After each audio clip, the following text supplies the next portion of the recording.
Good evening, one and all. My reflection is on the spark of fire that ignites the social realities. Today, the technology has reached its peak by placing the entire world in one's wristwatch, and even to the point of creating new life by using our intelligence. A culture of no space, no time, no personal touch, and no God has crept into our reality. Suddenly, the fast moving life has hit us, causing confusion, insecurity, and hopelessness due to the very tiny, unseen coronavirus. COVID pandemic is killing a large number of people who are kept in isolation with no love, no care, and no spiritual assistance, which forces them to say goodbye quietly to this world. And thus, we are not even able to see their faces and pay a large homage to them. On the other side, the economic pandemic is crushing us to desperation. The COVID crisis has almost led us to a dark tunnel with no light in sight. In this chaos, we need a spark, the fire of the Holy Spirit, to ignite our lives, to start again with new faith, new energy, new enthusiasm, and new hope. Let's reflect together on the different sparks of fire that ignite our Christian social realities. The first spark is that of faith. The example that I present before you is Prophet Daniel.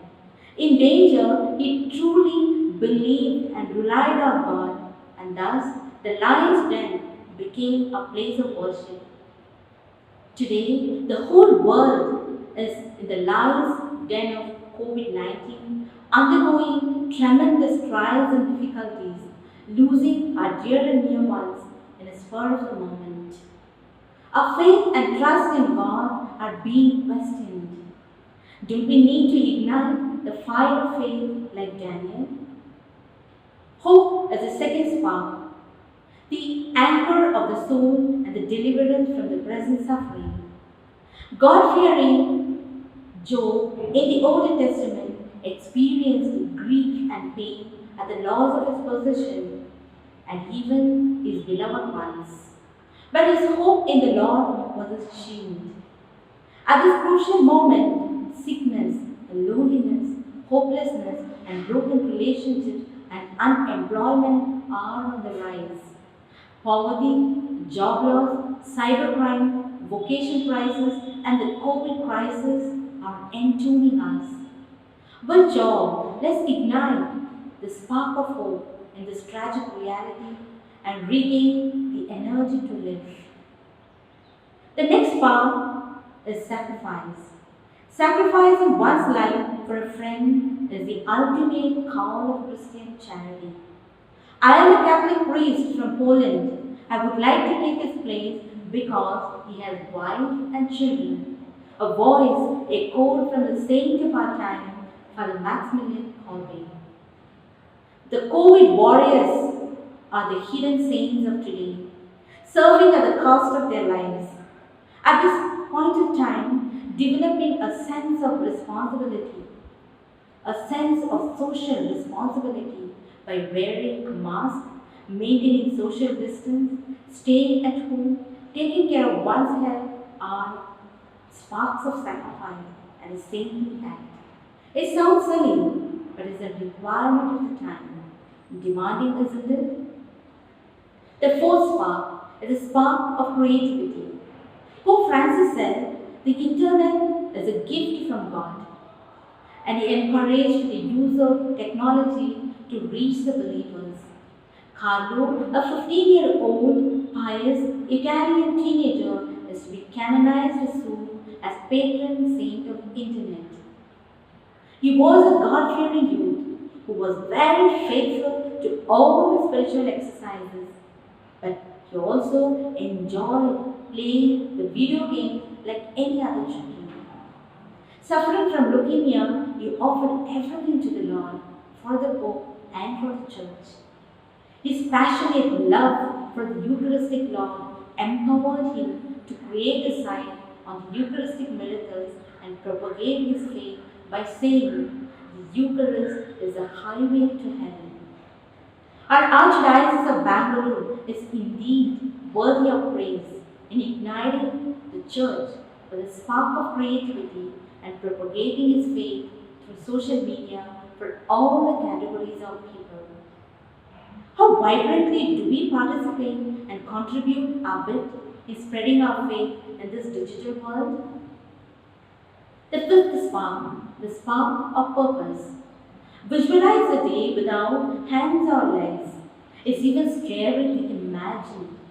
An Australian American Nick who was born without arms and legs became a world-renowned speaker, author, coach, and businessman.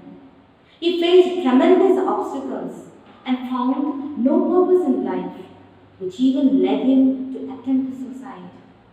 But ignited by the spark of purpose, he became an example for all those who found life meaningless. Dear friends, let's count on our blessings one by one and thus hunt for our treasures that lies in each one of us to make a better family, a better church, and a better world at large. Positive thinking is the sixth spark.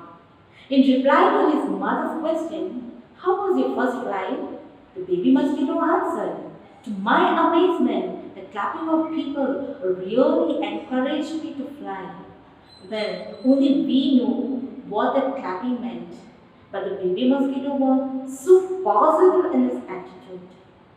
As we all know, the effect of COVID pandemic is leading many to desperation. Come then, let's make alive Proverbs 17:22.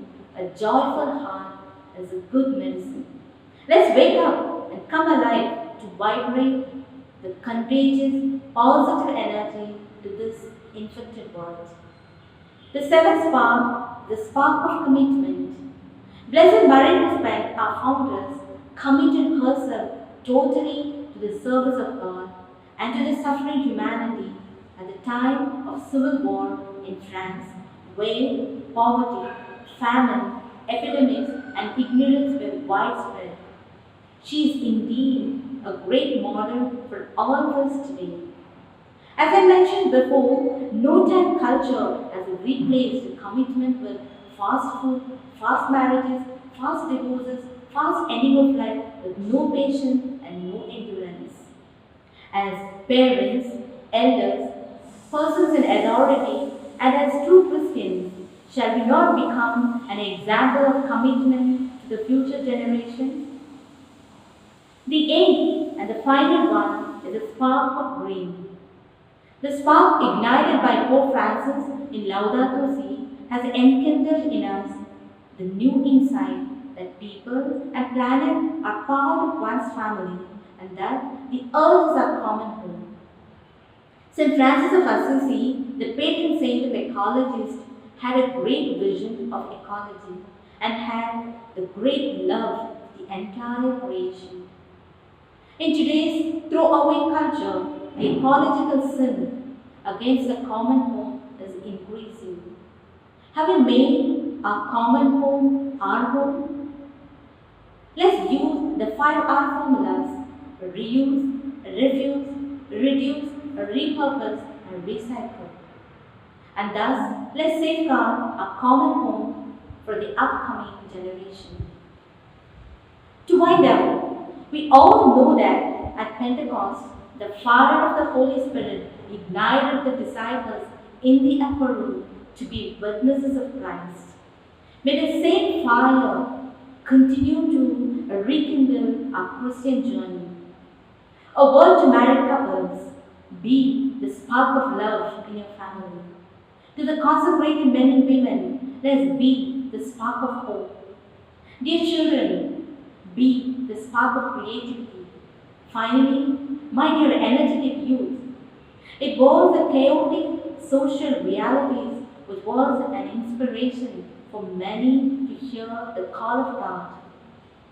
Do you hear the voice of the Lord inviting you to follow Him and commit yourself to the service of the suffering humanity and to the Church? The doors of our Archdiocese and the doors of men, women congregations are wide open. Choose then the fire of Christ. Come then, let's all join our hands in faith to set the whole world on fire. Thank you. Stay safe and God